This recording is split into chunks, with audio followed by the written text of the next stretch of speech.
Stitcher, and I'm back with a special edition craft room tour and pattern and floss organization video. And I have a couple extra things to add in that have to do with organization as well. So the first thing I'm going to talk about is my floss organization.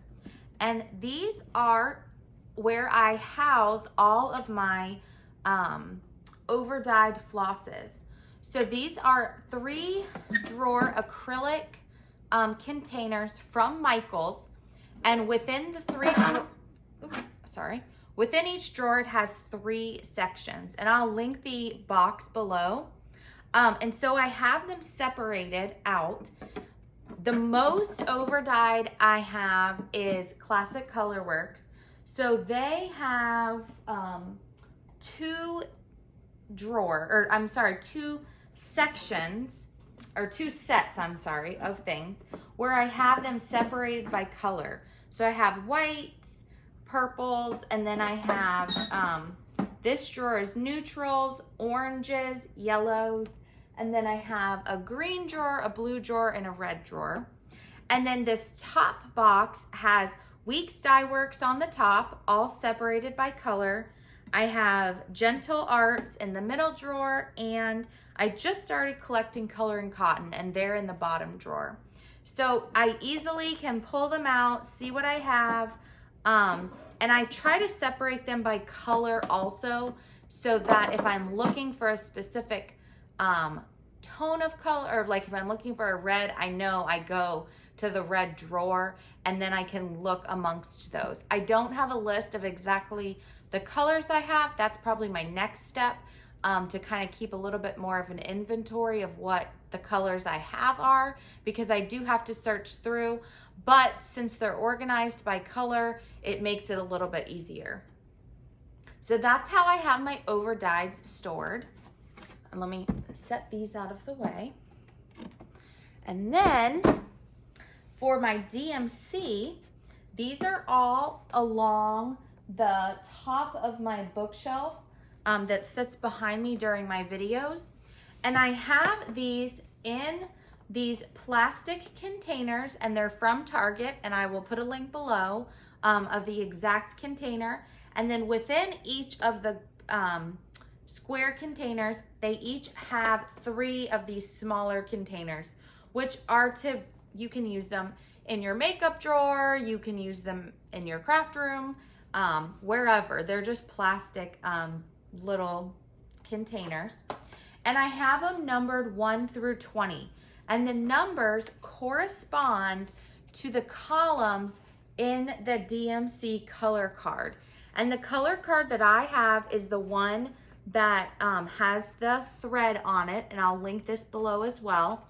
If you do not own this, I cannot say it enough. It is well worth the money that you pay for it. I have already used this more times than I can count, and I've only had it, I think, 3 or 4 weeks, and I don't know why I waited so long to buy it. I had previously just the card that had the colors on it printed, and the colors, you can't even tell what they are. So this is, even if you just buy the card, it's well worth it to know if you're looking at a chart and you're not sure what the color is, in order to maybe match it to an overdyed that you have, or to check if you have another DMC color that you think might be close, or maybe you just want to change it all together. These are great, a great reference to matching your colors. So if you look at column 1 here, this has all of the numbers that are in column 1.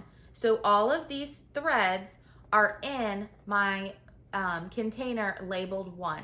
So if I needed one of these color flosses, I knew I could go to container 1, and so on and so forth. So I have a little container for each one.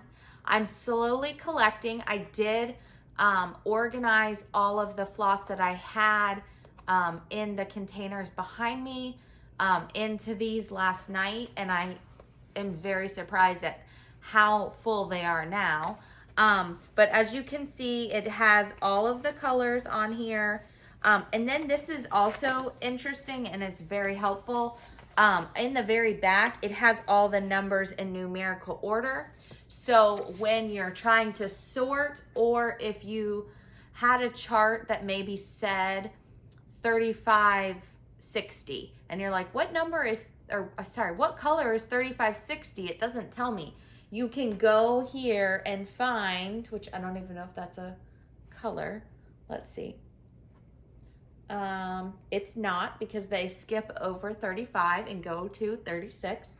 So say you wanted 3607. So I find 3607. It's in column 3. I would go to column 3. I would find the color and 3607 right here, and I would see what color it is. So that's how I was sorting my floss last night. But again, I cannot say this is such a helpful tool. So that's how all of my DMC is organized, and my plan is to buy a column at a time to eventually have all of the collection without having to buy it all at one time, where I can, if I have a project, I can go straight to my own section and find it without having to go to the store. Prior to having them in these plastic containers, let me set this down. I did just have them in these glass jars, which are from Hobby Lobby, and I put some of Lori Holt's lace around them, and it was really pretty. And I still might buy some things to put in here. Maybe I'll put ribbon or something, because I like these jars for decoration, but I had no clue what was in my jars. If you do have some of your DMC on floss flowers, or let me find any of these bobbins or whatever, if you don't want to put them in a container, you could always put them in a jar and just keep a spreadsheet or something so that you know what you have. But that was like one step further that I'd rather just have them so I can just go pull what I need and know that in that section, in that container is where they are. I didn't want to have some in here, some in jars. So I've just combined everything together to have one place to go to find my DMC. So I even put my floss flowers and bobbins in the front of these. You can see here, this is number 1. I have floss on the skein still, and then I have it up here so I can go through that. And one column of floss is not very many to have to sort through. But if I was having to sort through the whole jar to find the color that I needed, that might be a little bit much for me. So that's how I came up with that method. And then as far as patterns, I have them. I just brought one of the binders over. I have these 3-ring binders. They're just simple 3-ring binders from Staples. I have seen other people using this method, and I don't remember if I saw someone doing it and then I decided, or if I just thought of it and then I happen to see people now using the method. So I have binders, and then within the binders they have dividers, and they are labeled. So I grabbed the one, this is 4th of July, and then bees and sunflowers. And in my, let me flip to where there isn't a pattern showing. Within my sheet protectors, I have patterns that go along with it. So this is 4th of July. So like I have a Bent Creek, I have some stitching with the housewives, Blackbird Designs, and then, so these are all, I have a lot of patterns. These are all 4th of July. And then I go into, I have sunflower and bee patterns. Some of them are printed for PDFs. Some of them are paper patterns. It just, whatever I happen to have found. And I corresponded the for the most part, my dividers to my whip baskets. So I have a 4th of July, I have a 4th of July basket that also has summer in it, and I want to say maybe I put some summer. I don't really have a lot of summer things. It's more patriotic. And then the sunflower and bees, I think I have maybe in the everyday whip basket, which we can go through those another day if people are interested in seeing my whips. But as you can see from all my baskets that are full, I do have a lot of whips. So I do plan at one time to get back to them, but there's so many patterns out there, it's hard to choose which one to work on.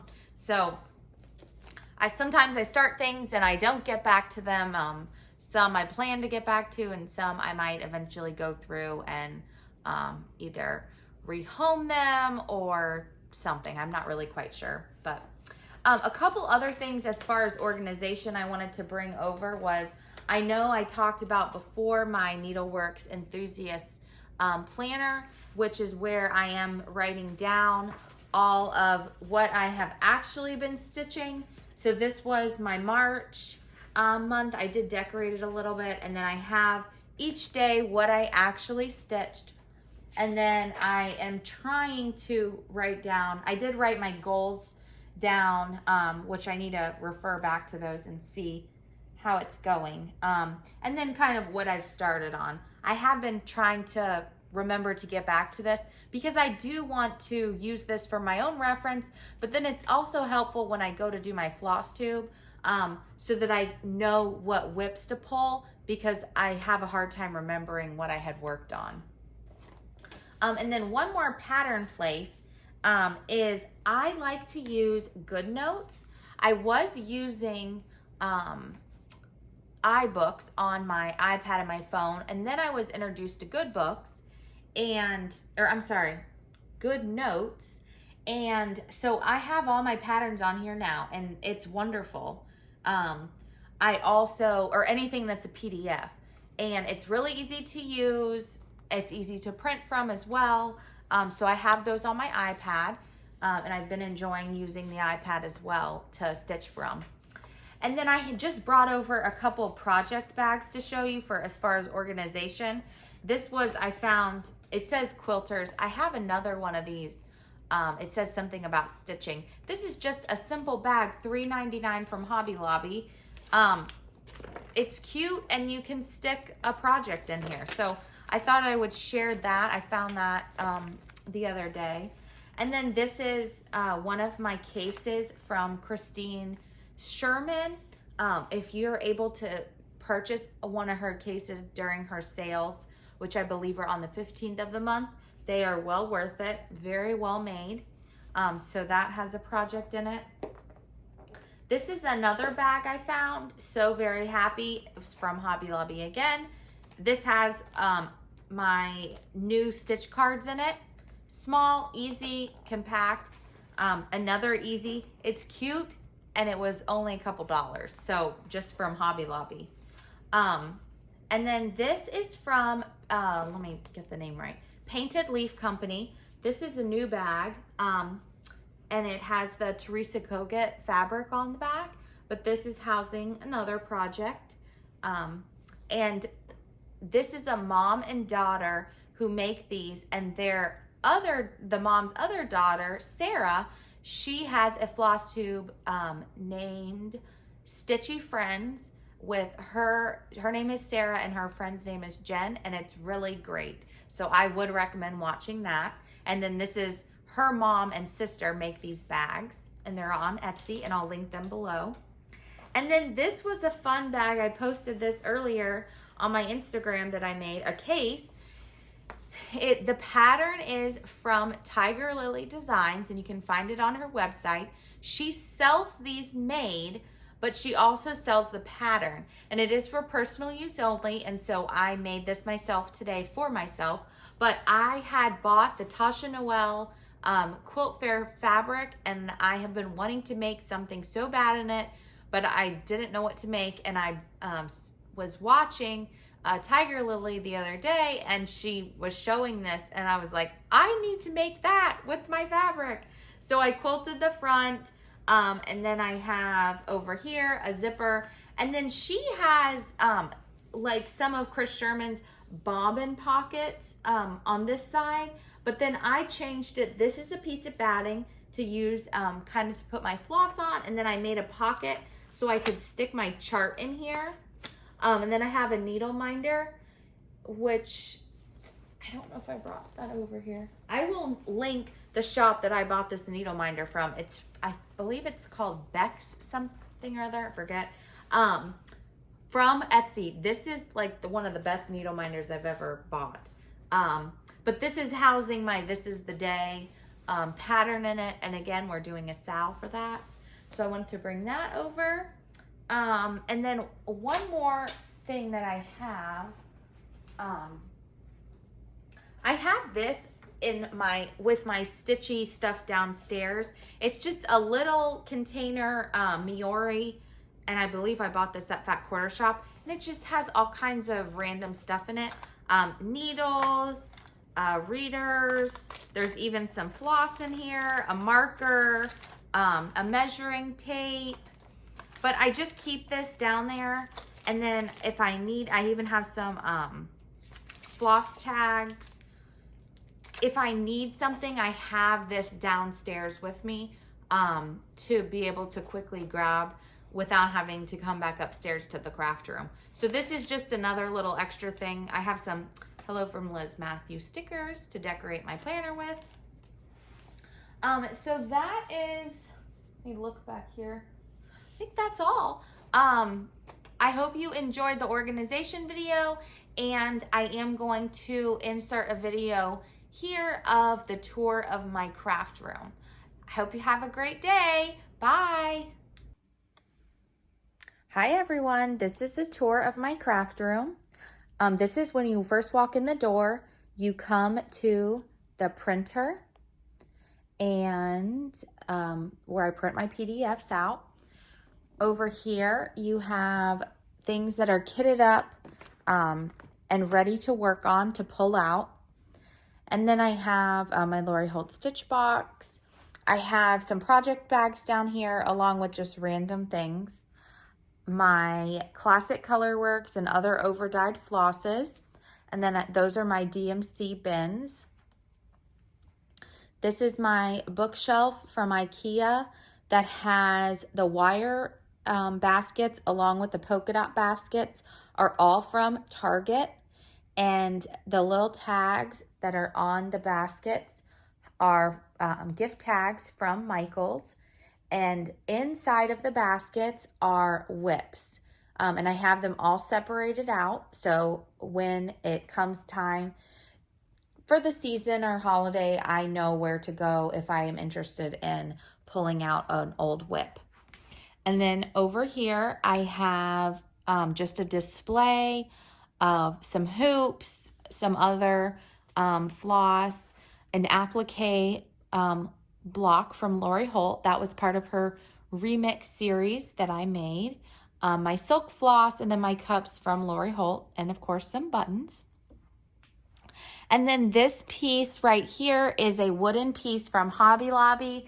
It was a natural wood color, and I painted it white. And it also had 3 of those clips. I took one of them off, and those are some applique mug rugs that I made. And then over here, this is my vinyl for my silhouette machine, my binders with the patterns. These are behind this white thing, some quilting books, and then I have some cross-stitch magazines, more patterns as well. Let me set this down. This is just extra. It's a little bit of a mess, but it's finishing pieces. In the back are cross-stitch pieces being stored in the plastic bins, some more whips, patterns. We have a treadmill in here. These are 3 drawer plastic bins from Target. They're just Sterilite bins, and they have all of my fabric in there. And in the Some of them are labeled and some of them just have things that kind of go together. And then also in the two bottom drawers on the right, they have cross stitch fabric in them. And then some rulers. These are just some shelves to house finishing pieces that I want to have up there, easy access. A bulletin board that normally has more rulers on them. I am using some of them. Some Monaco. And then this is my cutting table. It is an old serving table. And underneath of there are some more drawers. And in these drawers right here, I have cross-stitch fabric at the top. And then I have all of my stitching with the Housewives fabric, along with just some basics at the bottom for finishing pillows. These are a box of finishing pieces, wooden finishing pieces. And then in these drawers, I have finishing items, little things, little cross-stitch things, needles and such. This is more kind of toppers for finishing. And then at the bottom are small finishing pieces. And then I have another one. And I put these strategically underneath of my table because this is where I do my finishing. So I want easy access. Ribbon, little beads. These are covered buttons. And then at the bottom are more finishing pieces. And then coming over here, my table, I was working up here. So it is a little bit of a mess, but I have a glue gun. And then this is a diaper caddy.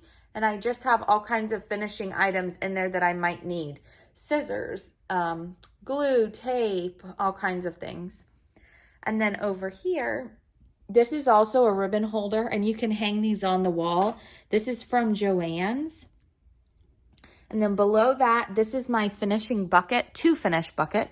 So I have some finished cross-stitch pieces that still need to be fully finished. These are more whips. I do have a embroidery machine, and that's the embroidery arm for it. And then coming over here, this is my sewing machine.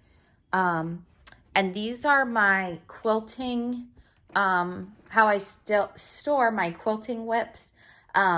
They're scrapbook containers, but within them contain all of the items that I would need for a specific quilt. So if I have things that are either in progress or I know I want to go together, I'll put them in one of these bins. So when I'm ready, I can just pull the bin out and everything's in there. So I do have some other things labeled like ready to quilt, quilt tops, but they need backing. So I know what's in those boxes. And then this is my ironing table. The board on the top is a piece of plywood from Home Depot covered in the special ironing fabric. And then on top of it is Lori Holt's decorator weight fabric. And I custom cut that to go on that table. And then I have my Lori Holt fabric in the bins, and I just have some backgrounds and some extra things. And then that mess is all batting or polyfill. And then I have a couple up here, cookbook and also Tasha Noel. And then I will bring you back over here. I'm trying not to make anybody sick. But this is my current stitchy spot. When I'm upstairs in the craft room, I have a footrest, and then I have one of those stands, a soft stand with magnetic boards, and then I have a design board underneath. I also downstairs have a Lori Holt stitchy stand to use. So I kind of have two different spots. And then sometimes I also will pull over my rolling cart next to the couch if I need to put the light near me or something like that. So that is my craft room tour, and I hope you enjoyed. Bye.